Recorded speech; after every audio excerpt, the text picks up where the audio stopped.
झुंझुनू में प्राइवेट अस्पतालों के ऑक्सीजन पर्याप्त मात्रा में नहीं है, जिसके कारण अब वे मरीजों को सरकारी अस्पताल के लिए रेफर कर रहे हैं।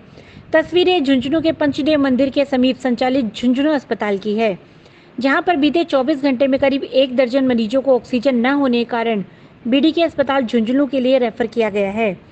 परिजन भी इस तरह ऑक्सीजन की कमी के कारण परेशान हो रहे हैं।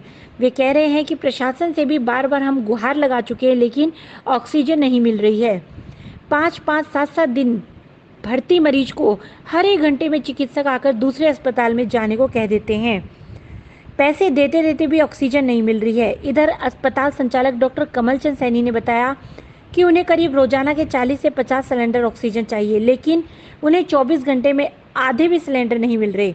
ऐसे में नए मरीजों को भर्ती नहीं किया जा रहा। वहीं जो भर्ती है वेंटिलेटर पर भी नहीं है, उन्हें रेफर किया जा रहा है। यदि यही हालात रहे तो वेंटिलेटर वाले मरीजों को भी रेफर करने के अलावा कोई चारा नहीं है। उन्होंने प्रशासन की व्यवस्था पर भी सवाल उठाए हैं।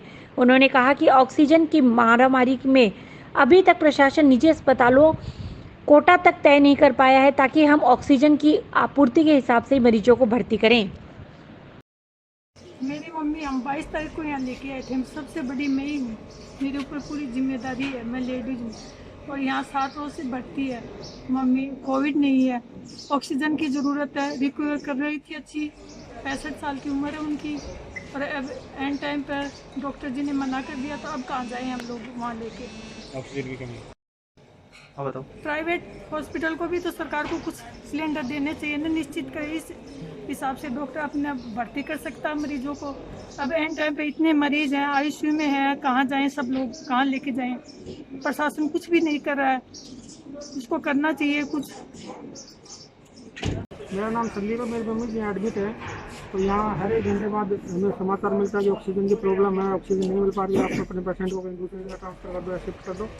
लेकिन हम कहाँ लेके जाएँ? प्रशासन से हमारी रिक्वेस्ट है कि हमारी हेल्प की जाए और ऑक्सीजन की जो समस्या उसको सोल्व करें। अभी कहीं नहीं शिफ्ट किया, अभी कर रहे हैं। माता जी भर्ती है इसमें, और अभी 1 घंटे पहले इन्होंने बोल दिया कि यहाँ ऑक्सीजन नहीं है। अब ऑक्सीजन अब कहाँ लेके जाए ये बता दो, हमें प्रशासन बता दे, गवर्नमेंट बता दे, ये हॉस्पिटल वाले बता दे। बिल्कुल भी ऑक्सीजन नहीं है। ये कह रहे ले जाओ, आप ले जा सकते हो इनको। हॉस्पिटल में उपलब्ध नहीं है कुछ भी। गवर्नमेंट हॉस्पिटल में वैसी भीड़ लगी हुई है पैंट। अब हम कहाँ जाइए बताओ? प्रशासन कोई सहायता नहीं करा, कोई भी कुछ भी नहीं करा। न हॉस्पिटल वाले कर रहे, कुछ और कोई कर रहे। बताओ। मेरी माँ भर्ती है, हम बीडी के हॉस्पिटल में ट्राई करेंगे। हाँ तो देखेंगे वहाँ क्या क्या है सिचुएशन, अभी तो देखेंगे वहाँ जाके। अब जो सिचुएशन है वो हम जाके पता चलेगा। अभी तो यहाँ से क्या करेंगे। ठीक ये मेरी पत्नी वेंटिलेटर पे है, वो प्रेग्नेंट है 6 महीने से। उस पर ऑक्सीजन नहीं होने की वजह से उसको अपने जो है जनाना अस्पताल है उसमें शिफ्ट किया जा रहा है। सुबह से हर 1 घंटे बाद ये पता चलता है कि ऑक्सीजन का सिलेंडर अवेलेबल नहीं है। एक टेंशन बीमारी की है, ऊपर से सबसे बड़ी टेंशन है कि सिलेंडर अवेलेबल नहीं होते।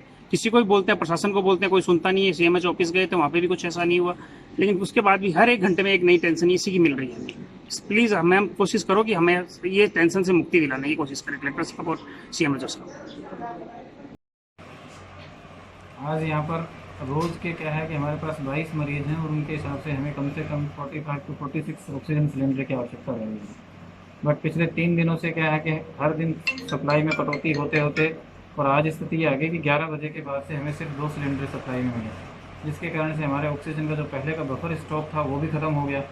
और उस कंडीशन में फिर जब ऑक्सीजन हमारे पास 1 या 2 घंटे की बची है, उस कंडीशन में हमें मरीजों को तुरंत में बीडी के शिफ्ट करना पड़ा। उसके बाद प्रशासन ने अभी आश्वासन दिया है कि पिछले अगले 15-20 मिनट में 4 सिलेंडर भेजे। अब 4 सिलेंडर में भी क्या है कि आपको पता है कि हर आधे घंटे में 1 सिलेंडर जा रहा, तो फिर 2 घंटे की ही ऑक्सीजन बच गई। तो फिर भी 2 घंटे का बाद फिर वही समस्या बनी हुई। तो इस कंडीशन में हमने क्या है कि कुछ एक मरीजों को रोका है और बाकी जो कि वेंटिलेटर पे है उनको शिफ्ट करने की स्थिति में है नहीं। बाकी मरीजों को बीडी के शिफ्ट कर रहे हैं। सारे यहाँ पे मरीज सभी कोरोना से संक्रमित ही मरीज हैं, बाकी कोई नॉर्मल मरीज है नहीं। सर मांग नहीं है, एक्चुअल में क्या है कि ऑक्सीजन का जो सिस्टम है बांटने का वो सही नहीं है। यहाँ पे 300 सिलेंडर की उत्पादकता है, बट उन 300 सिलेंडरों को सही तरीके से बांटा जाए तो हर अस्पताल को एक फिक्स कोटा अलॉट हो जाए कि हाँ भाई हर अस्पताल को इतने सिलेंडर मिलेंगे, तो वो उसी हिसाब से अपने मरीजों को रखे, उतने ही नंबर में रखे। बाकी मरीजों को या तो हायर सेंटर रेफ़र करे या फिर सरकारी अस्पताल रेफ़र करे या किसी दूसरे अस्पताल में जहाँ पे ऑक्सीजन की व्यवस्था वहाँ रेफ़र करे। बट सरकार के द्वारा क्या कोई फिक्स कोटा नहीं होने से दिक्कत हो जाती है कि मरीज आके आपके बेड पे सो रहा है, आप मना नहीं कर सकते। इस कंडीशन में महामारी के अंदर आपके चॉइस पे तो है ही नहीं। मरीजों का प्रेशर ये है कि मरीज आएंगे, लेटेंगे, सब भर्ती करो। आप मना नहीं कर सकते। आपको लगता है कि ठीक है आपका ऑक्सीजन स्टॉक आ रहा है, चल जाएगा काम, फिर अचानक से ऑक्सीजन की सप्लाई बंद हो जाती है। तो अगर मेरे को ये पता हो कि हाँ भाई मेरे अस्पताल को 20 सिलेंडर 30 सिलेंडर मिलेंगे, तो मैं उसी हिसाब से मेरा मरीजों को रखूँ, बाकी मरीजों को मना करूँ। अदरवाइज़ क्या है कि अपने पास ऑक्सीजन के 10 सिलेंडर पड़े हो तो अपने को हर मरीज़ को भर्ती करना पड़ेगा, और अगली खेप अगर नहीं आती है तो फिर वो दिक्कत खड़ी हो जाती है। तो ये है स्थिति। अभी लगभग 6 मरीज को शिफ्ट किया है, बाकी और को अभी कर रहे हैं।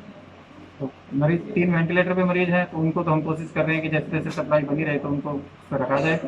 बाकी मरीजों को तो मजबूरन शिफ्ट ही करना पड़ेगा। Thank you sir.